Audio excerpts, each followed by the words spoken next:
안녕하십니까. 2022년 5월 20일 최병무 팩트 시작하겠습니다. 조금 전에 한국갤럽이 정기 여론조사 결과를 발표를 했습니다. 그런데 사실은 뭐 정기 여론조사니까 추세를 보는 데 대단히 유용하고요. 그런데 거기 매우 충격적인 일이 벌어졌습니다. 근데 충분히 예상할 수 있었는데 지금 민주당을 보면 이런 부분에 대해서 무시하려고 하거나 아니면 둔감한 이런 현상을 보이고 있는데 그 이유가 무엇인가 이걸 말씀을 드리겠습니다. 자, 우선 제가 썸네일에도 드렸지만 그게 사실은 그 앞에 부분까지 가면 최근 20주일 그러면 4, 5, 20 한 5개월 정도 되죠. 그 정당 지지율의 추이를 갤럽이 늘 발표할 때마다 이제 하는데 거기에 보면 최근에 이렇게 가다가 최근에 이렇게 됐습니다. 아마 보이실 겁니다. 그만큼 민주당한테는 최근 요 몇 주 동안 충격적인 지지율 추락이 있었다. 근데 이게 왜 그럴까? 이런 걸 말씀을 드리겠습니다. 우선 오늘 발표한 결과는요. 17일부터 19일. 원래 갤럽은 화, 수, 목 이렇게 조사를 해서 금요일 날 발표를 합니다. 여기에 보면 국민의힘이 43%, 민주당이 29%입니다. 드디어 이제 3자도 떨어져 나갔습니다. 그런데 지지정당 없는 무당층이라고 하는 데가 23%입니다. 이거 조만간에 이대로 계속 가다가는 무당층이 이제 제2당이 될 것 같다. 이런 전망도 가능합니다. 정의당이 4%. 민주당은 바로 지난주에, 그러니까 오늘 20일이죠. 지난주가 13일입니다. 13일 발표할 때 그 전주보다 10%포인트 폭락했었습니다. 그렇죠? 그랬는데 이번 주에 다시 2%포인트가 추가 하락한 겁니다. 자, 국민의힘도 뭐 별로 그렇게 좋은 거 아닙니다. 국민의힘도 지난주보다 2%포인트 떨어졌습니다. 이런 것들이 다 지지정당 없음으로 갔다. 왜 그럴까? 이런 부분입니다. 자, 지역별로 보면 서울에서 국민의힘이 43, 민주당 31. 그렇잖아도 오세훈 서울시장 후보와 송영길 민주당 후보 간의 격차, 여론조사 격차가 대단히 높은데 두 당의 정당 지지율 자체가 원래 이게 점점 더 벌어지고 있다. 서울에서. 왜냐하면 서울에서 윤석열 후보가 이재명 후보를 5%포인트 정도 앞서고요. 경기도에서는 5%포인트 정도 윤석열 후보가 졌습니다. 그런데 지금은 완전히 서울, 경기 뭐 말할 것도 없이 국민의힘이 민주당을 압도하고 있다는 거죠. 인천, 경기에서 보면 국민의힘이 42, 민주당이 33. 뭐 서울과 이제 큰 차이가 없어져 버렸습니다. 이번 지방선거의 승부처라고 하죠. 충청권. 대전, 세종, 충청에서도 국민의힘이 50%, 민주당이 여긴 더 충격적입니다. 13%입니다. 13%. 3배, 4배 정도를 국민의힘이 앞서고 있다. 자, 그러면 연령대별로 보면 연령대별로 잘 아시다시피 30, 40대가 민주당의 주요 지지 기반입니다. 30, 40대 남성과 30대 여성 여기의 민주당 이탈이 아주 눈에 띄게 늘어났다. 왜 그럴까? 30대 남성을 봤더니 국민의힘과 민주당이 4월 달에는 36대 37 뭐 거의 똑같았습니다. 5월 달에는 46대 28 정말 한 달 사이에 상전벽해처럼 변해버렸다. 40대 남성을 보면 4월 달에는 25대 53 민주당이 2배 이상 앞섰었죠. 5월 달에는 34대 43 급격히 줄어들었다. 30대 여성을 보니까 4월 달에 18대 50 이게 이제 거의 민주당이 3배 정도 30대 여성에서 앞섰는데 5월 달에는 26대 37 이것도 급격히 반토막 났다. 격차가 반토막 났다 이런 얘기죠. 이러다 보니까 윤석열 대통령의 국정수행 뭐 사실은 뭐 지금 한 열흘밖에 안 지났습니다만은 긍정평가가 51% 부정평가는 34%고요. 긍정평가가 1%포인트 일주일 전에 비해서 낮아졌는데 부정평가는 3%포인트 낮아졌다. 이런 얘기고요. 이런 겁니다. 5월 둘째 주에도 폭락을 했는데 이번에 셋째 주에 다시 2%포인트 추가 하락했다. 이게 왜 그런가? 제가요, 지난주에 한 방송에서 이런 얘기를 했습니다만은 박완주 성범죄 의혹 사건이 얼마나 영향을 미쳤느냐 그랬을 때 지난주에 그 전주에 비해서 10%포인트 폭락했다 그랬을 때 별로 영향 안 미쳤습니다. 이때는 아마 다음 주에 더 큰 영향을 미칠 겁니다 라고 얘기를 했습니다. 왜? 지난주 13일 날 발표한 거는요, 10일, 11일, 12일 요 사흘간 조사한 거였거든요. 근데 박완주 성범죄 의혹 사건을 민주당이 공개한 거는 12일입니다. 그러면 13일 날 한국갤럽 발표한 것에 영향을 미친 거는 12일 하루입니다. 10일과 11일 조사 때는 그걸 몰랐으니까 응답자들이 별 영향을 안 미친 거죠. 그렇기 때문에 이번 조사는 박완주 성범죄 의혹 사건이 영향을 주로 미친 것이고, 제가 보기에 지난주 한국갤럽의 조사는 그거보다는 검수완박 후폭풍이다. 이렇게 생각하시면 됩니다. 그러니까 검수완박 후폭풍으로 지지율이 폭락했고, 그리고 박완주 성범죄 의혹으로 지지율이 추가 하락했다.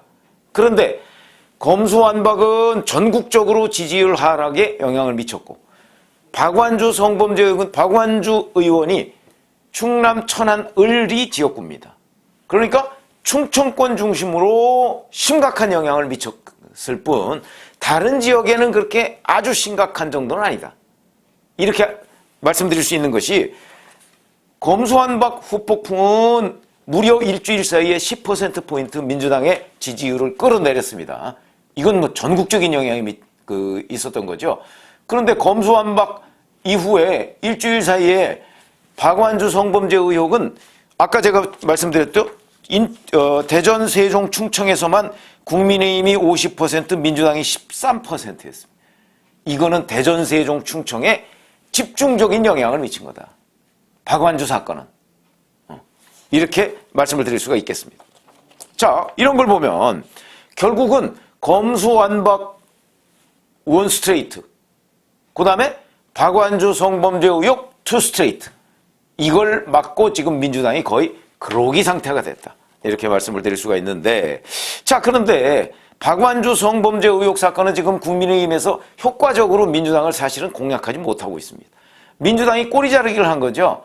민주당이 당에서는 제명 의결을 했는데 문제는 국회의원직은 버젓이 유지하고 있습니다. 그러면서 뭐 윤리특위 제소 해봤자 거기서는 그냥 유야무야 될 가능성이 매우 높다. 왜? 윤미향 의원 사건 잘 아시죠? 윤미향 의원 당에서 제명을 했는데 윤리특위에 넘겼습니다. 아직까지 윤리특위에서 감감무소식입니다. 그래서 박완주 성범죄 의혹 사건은요, 윤미향 의원 사건처럼 당에서 꼬리를 딱 잘라서 국회로 넘기고 그냥 흐지부지 이렇게 될 가능성이 매우 높은데, 이거를 사실은 국민의힘에서 집중적으로 공략해서 민주당의 박완주 꼬리 자르기, 이걸 좀 부각시켜야 되는데 국민의힘이 그걸 못하고 있습니다. 그러다 보니까 민주당에서 쭉 빠진 표가 국민의힘으로 안 오고 무당층으로 넘어가고 있다. 이거는 국민의힘이 효과적인 대응을 못하고 있다는 얘기가 되는 거죠. 지금 이대로면요, 윤미향 의원 지금까지 의원직 유지하고 있습니다. 이거와 마찬가지로 박완주 의원도 아마 앞으로 계속해서 의원직을 유지할 가능성이 높아졌다. 이렇게 본다면 이건 국민의힘이 정말 박완주 성범죄 의혹과 관련해서 민주당을 공격하고 민주당의 대처를 국민들 앞에 이게 문제입니다 이렇게 하는 것을 드러내면, 그러면 지금처럼 되지 않고 저 중부권, 특히 충청권, 뭐 충남, 대전, 세종 뭐 이런 데 선거는 보나마나일 텐데, 그런데 그거를 지금 효과적으로 일종의 관리를 못하고 있는 셈이죠. 자, 이렇게 있고요. 그러면 이렇게 떨어진 것이 왜 검수완박, 박완주 성범죄 의혹 이 두 가지뿐이냐? 저는 그렇게 보지는 않습니다. 왜 그러냐? 다른 원인도 또 있죠. 그게 바로 이재명, 송영길의 명분 없는 출마입니다. 잘 아시다시피 이재명 지금 인천 계양을 후보는요, 경기 분당갑 자기네 집 옆에 보궐선거 자리가 났는데 본인과 전혀 관련 없는 인천 계양을에 가서 지금 배지를 달겠다고 방탄용 배지를 달겠다고 저러고 이게 방탄용이 아니라고 지금 일반적인 국민 눈높이와 다르게 주장을 하고 있습니다. 그게 국민들, 인천 계양을 유권자들은 과연 어떻게 생각할까요? 물론 리얼미터 조사에서는 현재 9.9%포인트 차이로 이재명 후보가 인천에서 계양 지역에서 25년간 의사생활을 하면서 지난번 송영길 전 대표한테 20%포인트 정도 졌던 2년 전에 그런 후보가 윤영선 후보입니다. 그 사람을 다시 공천을 했습니다. 그 사람은 인천에서 25년간 의사생활을 했다고 했죠. 계양을 해서. 그러니까 일종의 토박이론으로 맞선 겁니다. 물론 25년 살았다고 토박이는 아니죠. 그러나 25일도 안 된 이재명 후보에 비하면 뭐 토박이를 충분히 주장할 수 있는 대목이죠. 그래서 그 사람으로 해서 인천 계양을에 뿌리가 있는 국민의힘 후보와 뿌리가 없는 분당에서 날아온 철새 이런 구도를 만들어서 지금 대응을 하고 있는데 그게 2년 전에 20%포인트 졌던 사람이 지금은 9.9%포인트 밀리고 추격하는 양상을 보이고 있다는 거. 이거 그렇게 간단한 일이 아닙니다. 더군다나 지금 이 갤럽 조사에서도 보면 지역적으로 인천 경기에서 국민의힘이 42대 33으로 9%포인트 민주당을 정당 지지율로 앞서고 있습니다. 자, 이게 지금 그 6월 1일 지방선거가 13일 남았는데 13일이면 이게 어찌 될지 모른다. 최소한도 지금보다는 근접할 가능성이 매우 높다고 판단할 수가 있죠. 그러면 이거는 나중에 뭐 이재명 후보를 저는 못 이긴다고 봅니다만 그래도. 그러나 국민의힘 기대대로 정말 근접하거나 아니면 뒤집어질 수도 있습니다. 뭐 선거라는 게 바람 불면 또 어떻게 될지 모르는 거죠. 그렇기 때문에 이렇게 되면 이재명 후보가 6.1 지방선거 총괄선대위원장입니다.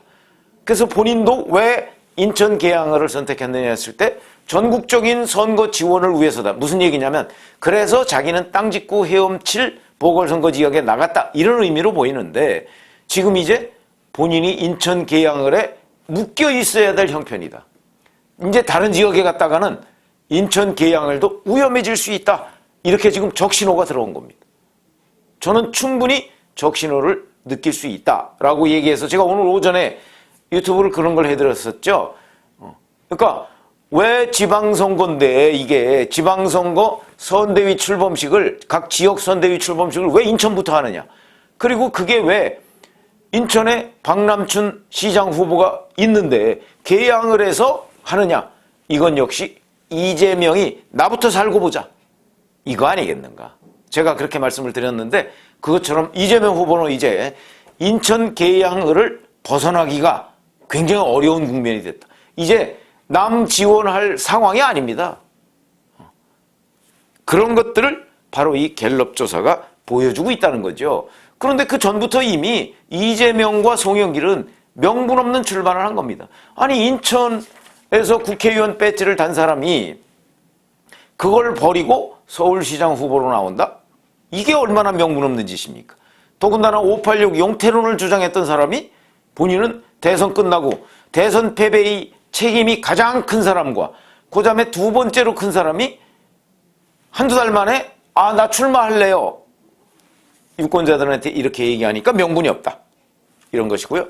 또 최근에 악재가 이것만 있었나요? 한동훈 법무장관 청문회에서 민주당 의원들이 보여줬던 헛발질, 이수진 의원의 시종일관 샤우팅, 그 다음에 최광욱 의원의 한땡땡 한국 3M 사건, 한동훈 장관 딸을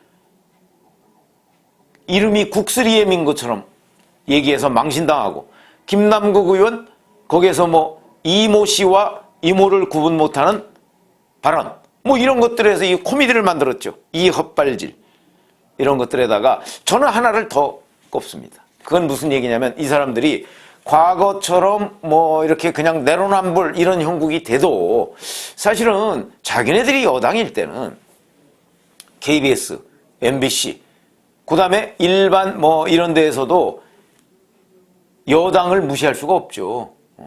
그러니까 그냥 뭐든지 물타기로 넘어갔습니다. 팩트 체크를 제대로 안 하고요. 근데 이제는 여당이 아닙니다. 민주당이. 그러다 보니까 이 민주당의 말도 안 되는 물타기 이런 부분에 관해서 KBS, MBC 등 심지어는 경향신문 한겨레도 뭐 그렇게 전폭적으로 지원해 주지 못합니다. 왜냐하면 너무나 팩트가 명백하기 때문에. 그런 점으로 본다면 그렇지 않아도 미디어 환경이 뭐 달라졌다 이런 얘기를 많이 하고 있는데, 왜냐면 사실관계가 명확하게 드러났는데도 지금 물타기식으로 언론이 보도해주기 어렵다는 거죠. 사실관계는 사실관계죠. 그렇기 때문에 그런 점이 달라졌는데 아직도 민주당은 이 달라진 미디어 환경을 자기네들이 여당일 때와 비슷한 상황으로 착각하고 있는 것 아닌가. 저는 이렇게 생각하고, 바로 이것도 지금 민주당이 고전하고 있는 이유 중에 하나다. 근데 이런 태도를 민주당이 아직도 제가 보기에는 고치지 않고 있습니다. 그러니까 민주당은 만약에 이런 상황으로 6월 1일 지방선거를 맞는다, 계속 고전할 수밖에 없겠죠. 6일 지방선거 사전투표는 지금 일주일 남았습니다. 다음 주 금요일입니다. 코앞입니다. 이런 상황을 다음 주 금요일 날 또 한국갤럽조사 발표하겠죠? 그걸 보면 지금 민주당이 이대로 만약에 사전투표, 그러니까 지방선거 사전투표를 날을 맞이한다면 지방선거의 결과가 어떻게 나올 것인가, 아마도 참혹하게 나오지 않을까, 뭐 이런 생각을 하게 되는데, 그런데 그럼 민주당만 문제가 있느냐? 그렇지 않습니다. 제가 아까 말씀드렸듯이 국민의힘도 이걸 지금 제대로 받아먹질 못하고 있습니다. 뭐 지금 국민의힘과 민주당, 물론 뭐 선거라는 게 상대적인 개념이긴 하죠. 그러나 받아먹지 못하고 오히려 지금 무당층이 23%, 민주당하고 비슷해졌습니다. 민주당이 29%인데 이거는 민주당에서 떨어져 나온 걸 국민의힘이 못 받아먹는다는 얘기죠. 그럼 국민의힘은 왜 못 받아먹을까? 제가 보기에는 역시 윤석열 대통령의 인사 논란, 이게 큰 영향이 있었죠. 한덕수 총리 후보자, 뭐 오늘 오후에, 조금 후에 이제 국회에서 인준표결, 저는 뭐 될 거라고 봅니다만은, 가결될 거라고 봅니다만은, 어쨌든 그 인준표결, 저는 한덕수 총리 후보자에 대한 일반 유권자들의 의구심, 정말 김앤장에서 별일을 안 했는데 연간 5억을 받았을까? 그래서 토탈 18억을 받을 수 있을까? 해명 안 됐죠. 저는 의혹 규명 안 됐다고 봅니다. 그런데 그 의혹을 민주당에서 구체적으로 파헤치지 못했습니다. 그래서 그런데 굳이 그러면 이런 의혹이 있는 총리 후보자를 내정을 할 필요가 있었을까? 국민적 의혹이 저는 있다고 생각을 합니다. 뿐만 아니라 정호영 보건복지부 장관 후보자 마찬가지고요.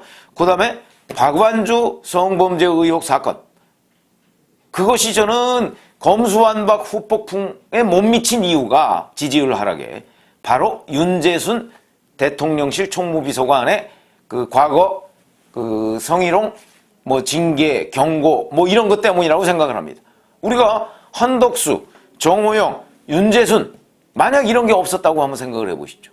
그러면은 한국갤럽에서 국민의힘에서 떨어져 나와 무당층으로 넘어갔던 그 많은 유권자들의 표가 국민의힘으로 갔을 것이다. 저는 그렇게 생각합니다. 그런데 바로 윤석열 대통령이 이 부분을 제대로 대응하지 못했고 인사에서 여러 가지 논란을 일으켰기 때문에 그거를 제대로 받아먹지 못했다, 이렇게 봅니다. 그렇다면 결국 물론 뭐 선거라는 건 제가 상대적이다 이렇게 늘 말씀을 드렸지만 민주당도 잘못했고 윤석열 대통령도 뭐 그렇게 잘한 것 없기 때문에 민주당은 급격히 추락했고 윤석열 대통령은 그냥 정체이거나 뭐 약간의 하락 정도로.